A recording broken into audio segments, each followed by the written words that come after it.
Esto no es turismo de vitrina, es turismo con sentido y contradicciones.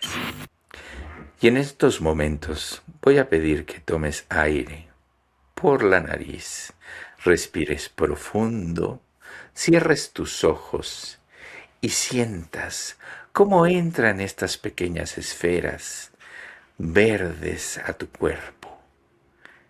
Bienvenidos a un capítulo más de Conexión Turismo, y era una introducción muy estúpida de mi parte para decir vamos a hablar de turismo de bienestar o el famoso turismo wellness. Nada de turismo médico, no vamos a meter medicina en esto, vamos a sí meter medicina ancestral, pero no temas de medicina tradicional actual. No, pero hablemos del turismo de bienestar, del verdadero turismo de bienestar. Mi querida Pau, nos han pedido mucho este capítulo porque ya hace un tiempo se presentó un capítulo de Conexión Turismo donde estuviste tú hablando con nuestra invitada Mariale a la Torre, ¿no? La Torre, que hablaron de todo esto, pero la gente dijo, da para mucho más, y por eso estamos aquí. Ahora vamos a hablar de bienestar, vamos a hablar de todo lo que implica, de qué va esto que se malinterpreta en muchos sentidos. O sea, la gente cree que el bienestar solo es paz, pero es mucho más que eso. Pau, bienvenida a otro capítulo más de Conexión Turismo. Buenísimo. Bienvenidos a todos a este nuevo capítulo. Y bueno, antes de iniciar, si a ustedes les ha gustado, ya nos han seguido aquí en Conexión Turismo, recuerden compartir, escribir también en los comentarios qué piensan, digamos, de estos temas. Obviamente queremos que esto sea un diálogo, una conversación interesante. Y por supuesto nos dan luces también para ver cómo podemos generar mejor contenido también. Ya saben que nos pueden seguir también por Apple Podcast, por Spotify, por Deezer. En YouTube también estamos allí en @Conexión Turismo. Y bueno, vamos allá. Quiero iniciar obviamente contando o dando un pequeño brief de lo que es el turismo de bienestar, porque creo que lo acabas de explicar muy bien o bueno, la polémica alrededor del turismo de bienestar, y es que mucha gente piensa o tiene ideas muy erróneas o muy estigmatizadas de lo que es el turismo de bienestar. Y lo que la gente no se espera, y hace poco salió una noticia justamente alrededor de esto, y es que es una de las tipologías en las que mayor crecimiento se ha experimentado a nivel mundial. Se habla de que alrededor de 4 billones de dólares está generando solamente el turismo de bienestar y lo que se puede clasificar alrededor de esto. Y sí, en algún episodio pasado hablamos un poco de la salud mental alrededor del turismo, visto desde muchas esferas, obviamente desde los equipos humanos, pero también desde el turismo de bienestar. Y hablamos también un poco del turismo médico, pero esto está desligado un poco a esos temas, porque profundizando un poco, el turismo de bienestar es viajar con el propósito de mantener, mejorar o recuperar también ese bienestar físico, emocional, incluso pues espiritual. Eh, y eso, por supuesto, se asocia de forma pues mucho más profunda a lo que la gente quiere. O sea, digamos, la gente viaja o ha buscado, digamos, viajar por reducir estrés, dormir mejor, reconectar consigo mismo, mejorar su salud. Eso es lo que realmente termina vendiendo el turismo de bienestar.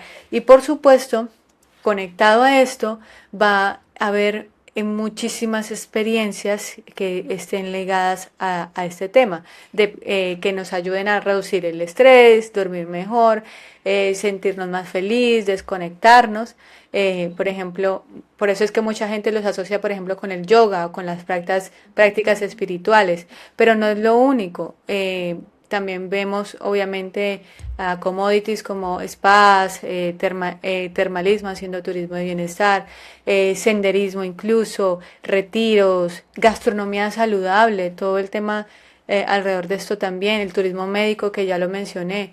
incluso el deporte, el bienestar corporativo también entra en eso. Y es que a mí me gusta el juego de palabras que algunos han dicho y es bienestar. O sea, todos los productos turísticos que estén alrededor de ese bienestar y que su narrativa del wellness esté conectada a esto, pues va a ser mucho más profunda y por supuesto es la que vaya a crear pues este tipo de conceptos y a jalonar personas relacionadas con esto.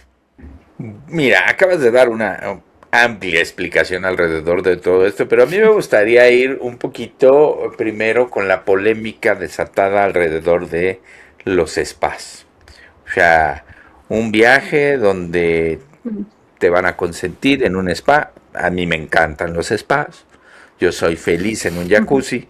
Eso mucha gente lo sabe.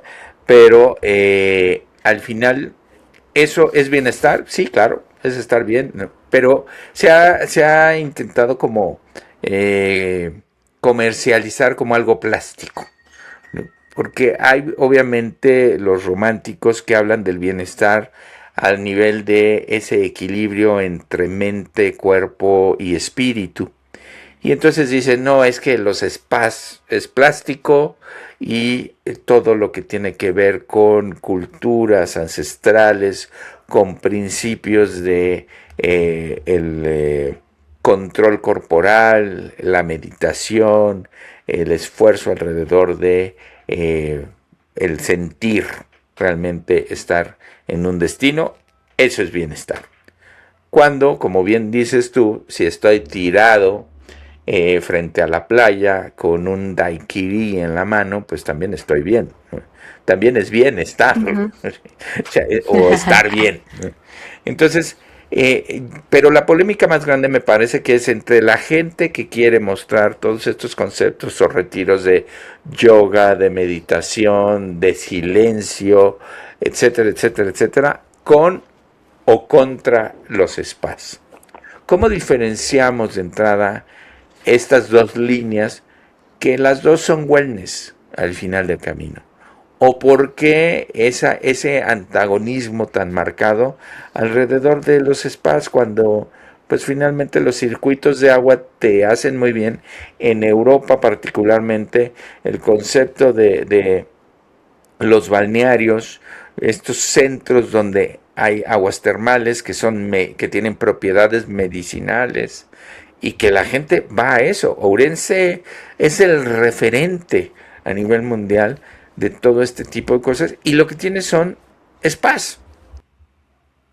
Entonces, por qué ponerle esa etiqueta de un bienestar plástico a los spas, Pau? ¿Tú qué opinas?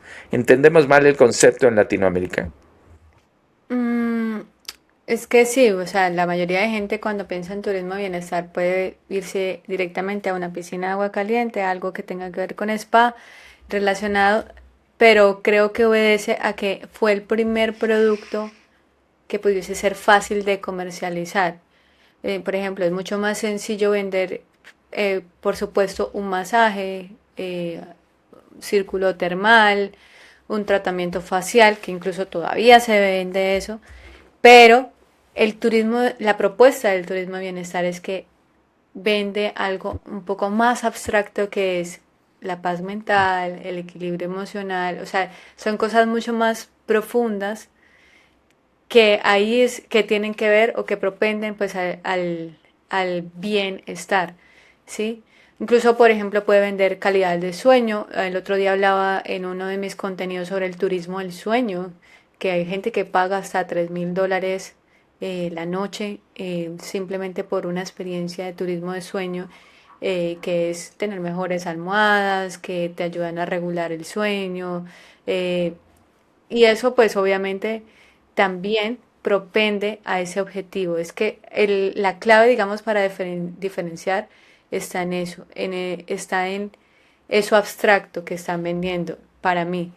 Y otra cosa es que eh, hay un tema y es que el bienestar se asoció también para mí, por lo que yo he podido ver, con el lujo.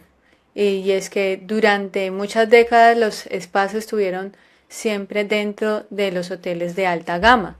Ujú. Entonces se creó esa idea súper fuerte de que bienestar era igual a lujo.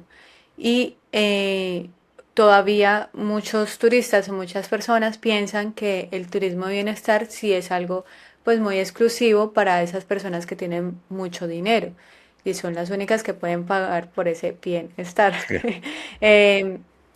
Eh, y al final, pues también pienso que la industria turística terminó simplificando ese concepto. Eh, mm, sí, es lo que yo podría como resaltar para mí.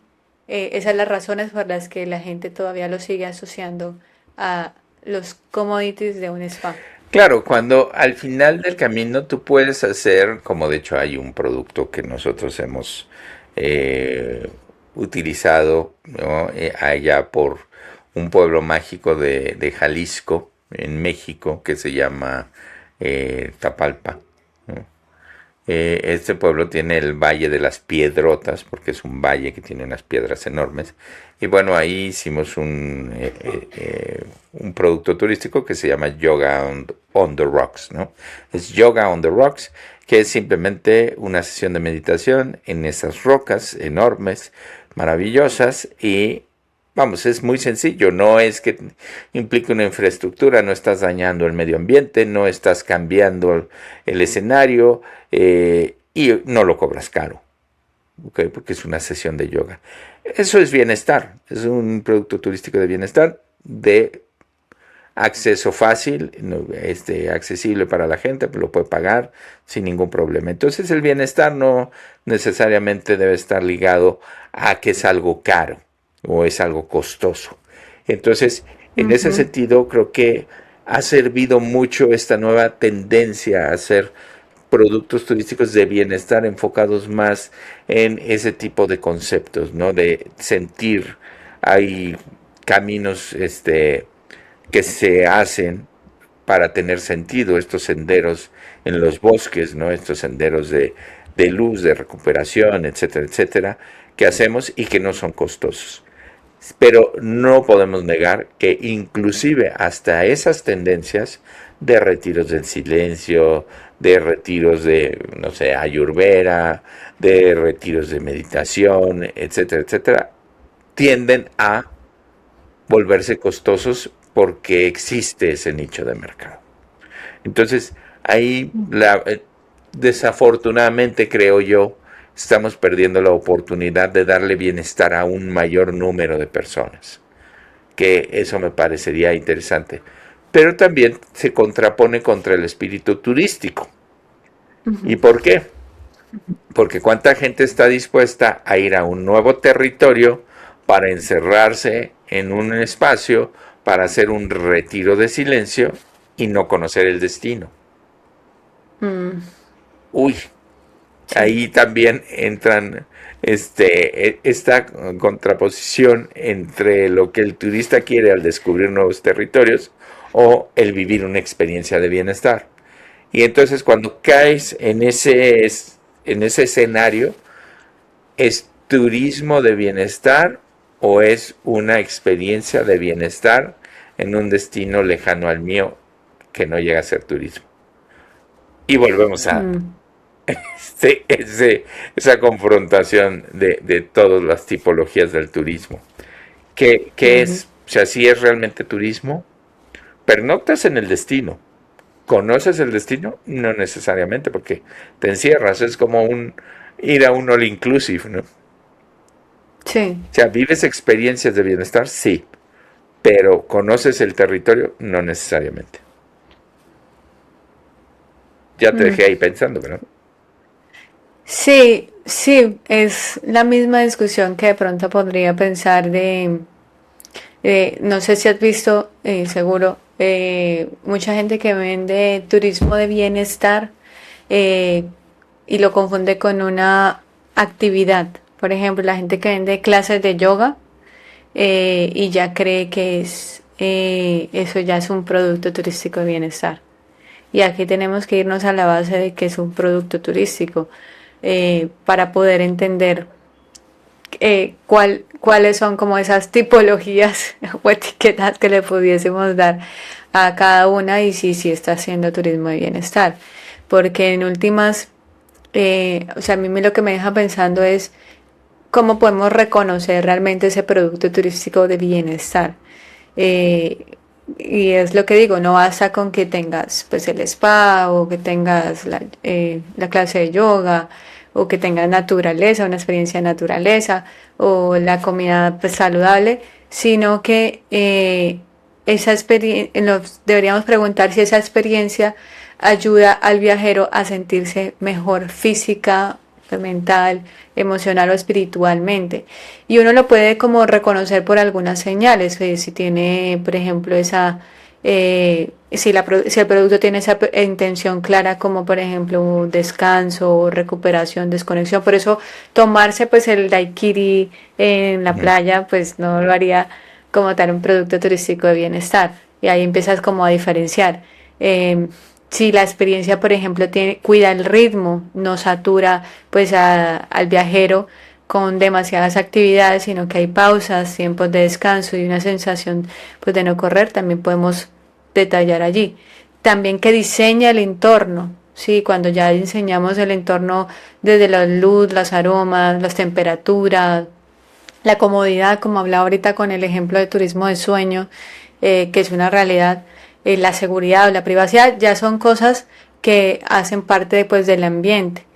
Incluso si ya incluye prácticas concretas, por ejemplo, como caminatas conscientes y rituales o terapias. Me acuerdo muy bien de el año pasado estamos haciendo unas asesorías puntuales a varios emprendedores de Jalisco y uno de ellos en particular justo hablaba de este enfoque de turismo de bienestar a través de las caminatas conscientes y el enfoque era para mujeres que pues estaban solas o pues como hemos visto también es un mercado que es muy particular, que ha estado muy hiperconectado, que ha estado conectado con todo el tema de empoderamiento femenino y que bueno, esta oportunidad también no solo les ayuda físicamente, sino también a conectar en comunidad con otras personas y eso también ayuda a ese bienestar. Pero yo te quería hacer una pregunta, Tony, que me deja pensando esto y es el turismo de bienestar, ¿se puede medir? O sea, si estamos hablando de que baja de los niveles o debería mejorar a nivel físico, mental, espiritual, etcétera, eh, deberíamos medirlo para poder garantizar como un éxito o estamos romantizándolo con productos que de pronto pueden ser poco irreales. Sí, sí, ¿estamos vendiendo espejitos o estamos vendiendo paz y tranquilidad y bienestar y equilibrio, ¿no? La verdad es que es una muy buena pregunta y voy a poner el caso que me tocó ya hace algunos años de un hotel, ¿no? Es un hotel que estaba en un territorio, no voy a decir ni el hotel ni el lugar, ¿no? Para no afectar, porque de hecho ya cambió su proceso y ahora es un gran ejemplo del bienestar, pero no voy a decir nombres. En este lugar se empezó a vender en aquel entonces, cuando todavía no surgía esta tendencia clara al turismo de bienestar, como un lugar donde podías encontrar ese equilibrio entre cuerpo, mente y espíritu. Y la verdad es que es un lugar precioso, la verdad es un lugar que tiene una arquitectura donde al entrar sientes paz, los aromas juegan, o sea, juegan muy bien con los sentidos, con estas emociones que te hacen sentir, etcétera, etcétera. Eso está muy bien, ¿no? Los procesos, había meditación, había comida saludable, había tratamientos de spa, era una mezcla que verdaderamente era maravillosa. Tú terminabas tu visita a este lugar y realmente sentías que habías cambiado. Realmente sentías que estabas más relajado, más tranquilo, etcétera, etcétera. Pero al momento de hacer el checkout, te daban la cuenta y era tan alta la cuenta, era carísima, era mucho más cara de lo que podías imaginar. O sea, tú de ver el lugar decías, el lugar seguro es caro, pero no sé qué tan caro. Te daban la cuenta y te estaban cobrando hasta el aire que habías respirado en tiempos, ¿no? Y que habías mantenido en tu cuerpo en la meditación, te lo estaban cobrando. Y entonces volvías a perder esa paz, esa tranquilidad, te tensabas y era horrible la sensación. Cuando me tocó trabajar con ellos, vimos que efectivamente la gente llegaba a un nivel de bienestar altísimo, pero al momento de pagar la cuenta se iba todo el encanto, se tensaban, volvían a tener las mismas contracturas que con las que habían llegado, mentales, físicas y espirituales, ¿no? Eh, entonces simplemente se cambió el proceso y lo que se hizo fue cobrar por anticipado todo el paquete, se convirtió en un todo incluido. Entonces era caro, era costoso, sí, pero pues si la gente lo pagaba de entrada, ya salía muy tranquila al final y entonces podías medir que la gente sí tenía una transformación de cómo había entrado a cómo había salido. Y al final, ¿qué pasó? Que la gente empezó a dar una evaluación o un sentir de que ya no le parecía tan caro. Ya no le parecía caro por lo bien que se habían sentido. Entonces, se puede medir, sí, pero es percepción y es una percepción individual. Es difícil que nosotros podamos medir que una gente ya está bien o ya está sana de todos sus males al salir de este tipo de experiencias. ¿Por qué? Porque regresa a su rutina, a su vida cotidiana. Entonces puede ser que estés en estos espacios una semana y comiste comida saludable y estuviste meditando, estuviste desestresado, desconectado, porque normalmente en estos lugares pues tratan de que no estés comunicado ni con internet, celular, televisión, etcétera, sino que estés contigo mismo. Te cambia, inclusive la frecuencia cerebral te cambia, se modifica de manera natural con este proceso, porque se elimina todo ese estrés, todo ese cortisol, etcétera. Sales muy bien. ¿Eso garantiza que vas a seguir bien por un mes, 2 meses, 3 meses? No.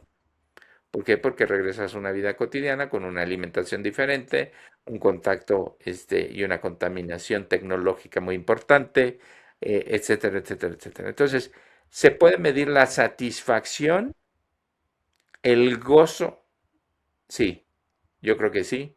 Se puede medir un resultado, este, pues por más tiempo, creo que no. Creo que esa parte no, pero la gente regresa porque se siente bien durante la experiencia. Por eso trata. Yo soy un cazador de esas experiencias. En cada parte del mundo a la que llego, trato de vivir una experiencia de esas, menos en Turquía porque ahí te azotan. Te azotan en Turquía, pero bueno, eso cada quien. Pero al final del camino, tú debes de saber medir. Yo, la verdad, trato de vivir todo ese tipo de experiencias en cualquier lugar al que voy. Y la verdad me va muy bien. La última que viví, que me llevé una gran sorpresa, fue allá en Murcia, que estuve en un balneario, el balneario ay, se me fue el nombre del lugar, pero bueno, estuve ahí, eran aguas termales, la verdad, padrísimo, sensacional, me sorprendió, muy buen lugar, súper recomendable, un espacio de paz, de tranquilidad, sensacional, pero bueno, al final creo que es cómo hacemos sentir a la gente en ese momento. Creo que es un complemento a viajes de visita a los destinos. Creo que hay que buscar ese equilibrio. Hay ejemplos muy buenos que ahí sí voy a decir el lugar porque a mí me gusta mucho. Es el Hostal de la Luz en Tepoztlán. Tú también lo has podido visitar, Pau. Ese lugar mezcla todo eso, ¿no? Mezcla parte del lujo, mezcla el bienestar físico, mental, espiritual, tiene unos conceptos muy revolucionarios, muy vanguardistas, tienen una cabina de cobre espectacular en la que pude estar, pero también te hacen visitas y caminatas a los paisajes que hay alrededor del destino. Entonces, la verdad es que se lo recomiendo yo mucho. Me encanta, es de mis lugares favoritos. Pero al final creo que el bienestar, como bien dices, es eso, ¿no? El estar bien.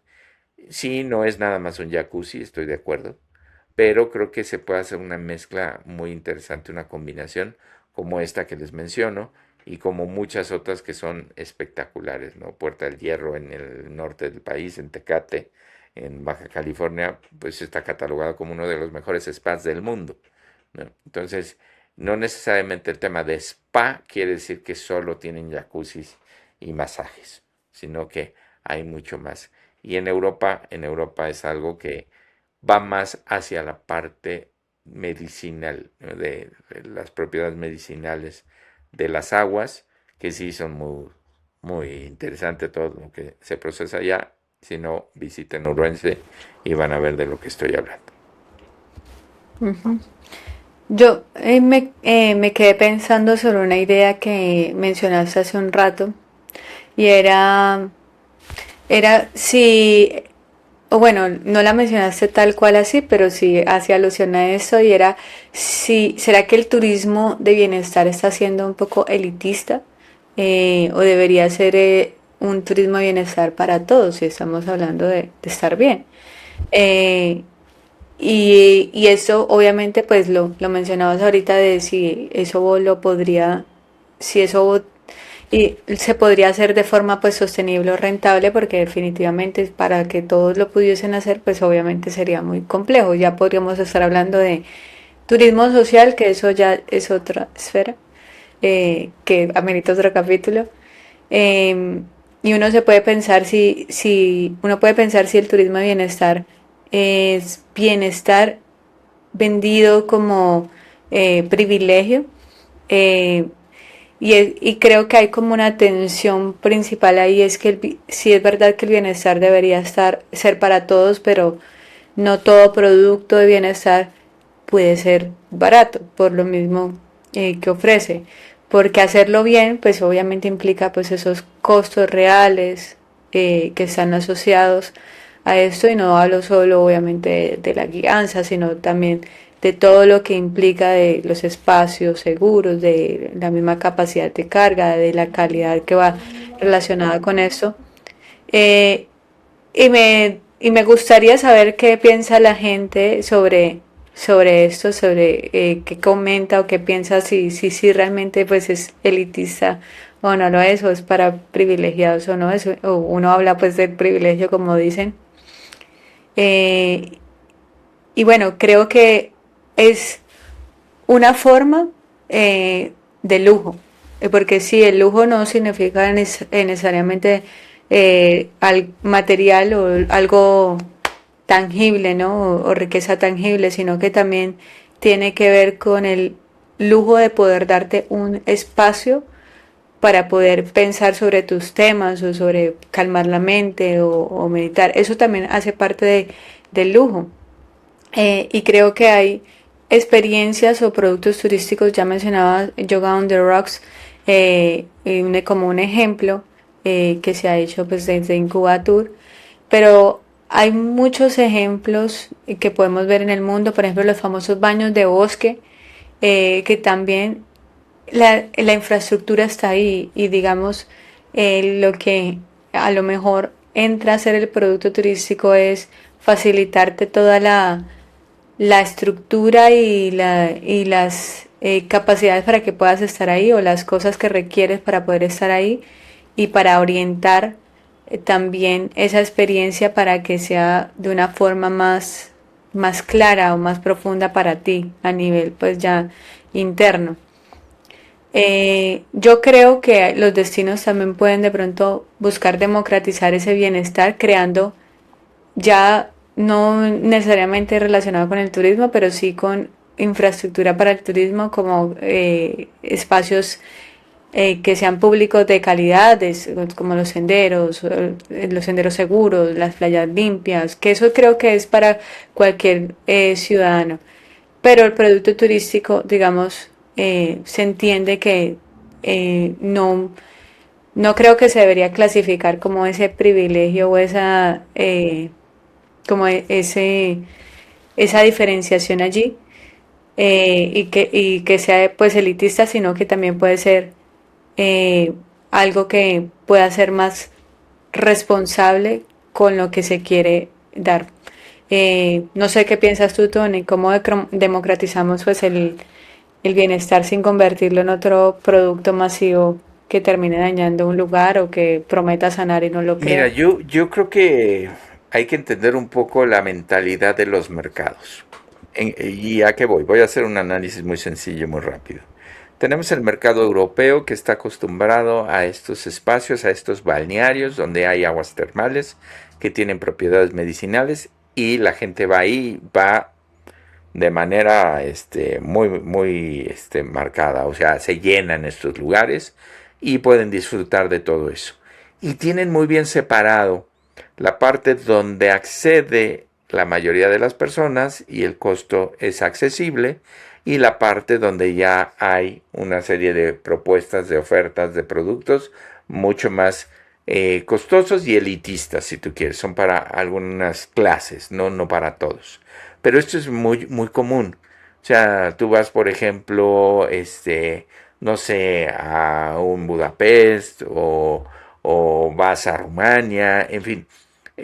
Tú puedes ir a varios de estos lugares donde pues está democratizado, digamos, el tema de las aguas termales con propiedades medicinales, y ya el tema de los tratamientos y otro tipo de cosas ya tienen un costo adicional. Eso es por el lado europeo, así se entiende en ese territorio. En el caso mexicano, empezó a darse que estas actividades la podían hacer la gente con más plata porque tenían más tiempo. La clase trabajadora pues está trabajando todo el tiempo y no se puede dar el lujo de tener el tiempo. Ya no estoy hablando de dinero, sino de tener el tiempo para estos espacios. ¿Ok? Eso por un lado. Por otro lado, obviamente si los que más tiempo tienen son la gente de más plata, pues la oferta se empieza a generar alrededor de ellos y la infraestructura se empieza a invertir para eso. Cuando efectivamente nosotros podemos tener en nuestros territorios latinoamericanos espacios naturales que ya están ahí, que no hace falta meterle tanta infraestructura, sino simplemente hay que meterle gente que los trabaje como tal. Pero te enfrentas a un tema. ¿Tienen tiempo esas personas que no tienen recursos para darse el lujo de hacer una caminata consciente, cuando quizás lo único que les queda ya es fuerzas para descansar un domingo con la familia y no tienen el tiempo para trasladarse e ir a otros lugares? Me parece que va más en ese sentido, que me encantaría que tuvieran más propuestas alrededor de esto, sí me encantaría, pero creo que volvemos al tema del mercado y donde suena la caja en los negocios turísticos, y ahí es donde yo he visto ejercicios y esfuerzos alrededor de lo que tú estás hablando, de caminatas conscientes, de meditaciones en playa, por ejemplo, y demás. Y por un lado, el que tiene plata no las toma porque considera que pueden no tener la calidad que esperan, cuando hay experiencias que a mí me ha tocado vivir espectaculares, como meditaciones frente al mar con los ojos cerrados, vamos, una cosa que me voló la cabeza, y que la infraestructura era cero, era un antifaz nada más. Pero está, yo creo que el tiempo jugando un tema muy particular alrededor de la democratización, sobre todo con las personas que tienen menos recursos. Eso me parece que va más en sentido del tiempo, y que obviamente como no hay tanto volumen, no se vuelve atractivo. Lo sabemos. El turismo que paga menos tiene que manejarse por volumen, si no, no es rentable. Y va a sonar muy capitalista lo que estoy diciendo, pero es real. Los negocios por eso en turismo cambian tanto, porque si no hay mercado no hay ingreso, y si no hay ingreso no hay negocio. Y entonces viran o cambian hacia otro lugar. Entonces, creo que va más por ahí, Pau, no sé. Pero para variar, ya se nos acabó el tiempo. Sí, sí, sí. Bueno, creo que deja mucho que pensar y de nuevo esperamos sus comentarios, sus conversaciones alrededor de esto. Si tienen una experiencia de turismo de bienestar, por favor escríbanos, invítenos. Me refiero a que nos digan dónde seguirlos o buscar, porque uno siempre está viendo dónde puede entrar a hacer más de este tipo de productos. Pero bueno, ya saben, si les gustó este contenido, compártalo allí por Apple Podcasts, Spotify, Deezer, YouTube y pues nos pueden seguir allí en @conexión turismo. Nos vemos en una próxima y gracias por escucharnos. Adiós.